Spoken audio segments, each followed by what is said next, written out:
Tahu kenapa Red Bull sebenarnya bukanlah perusahaan minuman, melainkan perusahaan media yang kebetulan berjualan air gula berkarbonasi? Ini adalah sebuah paradoks bisnis yang jenius.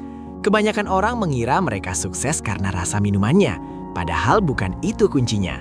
Hari ini, kita akan membongkar strategi content-led growth, sebuah rahasia dapur bagaimana mereka bisa mendominasi pasar global. Dan yang paling penting, saya akan tunjukkan bagaimana Anda bisa meniru strategi miliaran dolar ini untuk bisnis Anda sendiri, bahkan dengan budget 0 rupiah. Semangat! Mari kita bicara soal cara lama yang menyakitkan. Dalam model bisnis tradisional, Anda membuat produk terlebih dahulu. Lalu Anda menghabiskan banyak uang untuk berteriak kepada orang-orang agar membelinya. Anda membayar iklan di Facebook, Google, atau baliho. Masalahnya, biaya akuisisi pelanggan atau CAC, Customer Acquisition Cost, semakin hari semakin mahal. Iklan adalah pajak yang harus Anda bayar karena Anda belum memiliki perhatian dari audiens Anda. Jika Anda berhenti membayar iklan, penjualan Anda pun mati seketika. Ini adalah jebakan yang membuat banyak pengusaha bangkrut sebelum sempat berkembang. Lalu, apa solusinya? Jawabannya adalah membalik urutannya. Bangun media dulu, jualan belakangan. Ini yang disebut media aset. Alih-alih mencari pelanggan satu persatu, Anda membangun kolam audiens sendiri. Anda menciptakan konten yang memberikan nilai, edukasi, atau hiburan. Tujuannya adalah membangun kepercayaan dan otoritas sebelum Anda bahkan menawarkan satupun produk.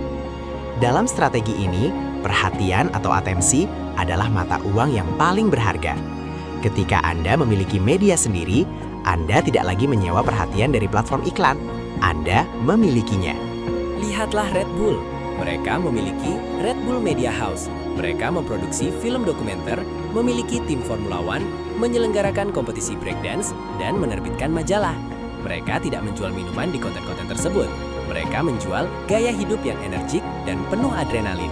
Kaleng minuman hanyalah souvenir dari gaya hidup tersebut.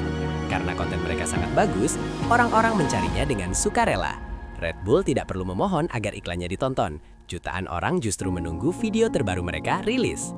Inilah keajaiban matematikanya.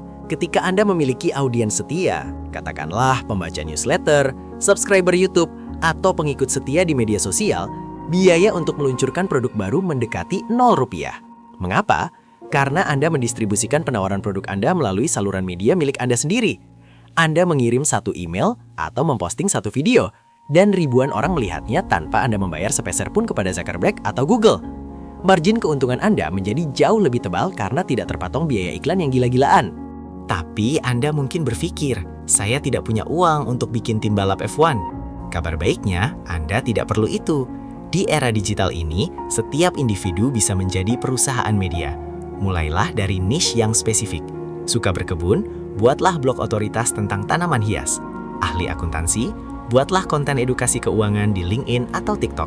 Jadilah sumber informasi nomor 1 di bidang kecil tersebut.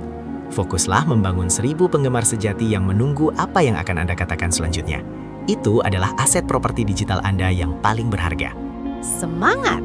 Setelah audiens terbentuk dan percaya pada Anda, barulah Anda meluncurkan produk yang relevan dengan kebutuhan mereka.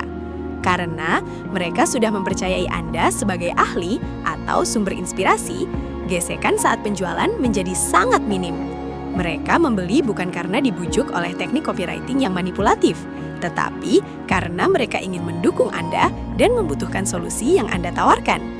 Ini bukan lagi sekedar transaksi jodohi, ini adalah pertukaran nilai dalam sebuah komunitas. Inilah esensi dari content-led growth. Jadi, berhentilah berpikir hanya sebagai penjual barang. Mulailah berpikir sebagai penerbit media. Produk bisa datang dan pergi, tren bisa berubah, tetapi audiens yang setia adalah aset yang bisa Anda bawa selamanya.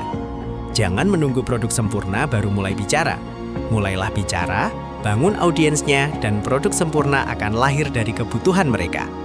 Jika analisis ini bermanfaat, jangan lupa subscribe untuk strategi bisnis lainnya. Sampai jumpa di puncak kesuksesan.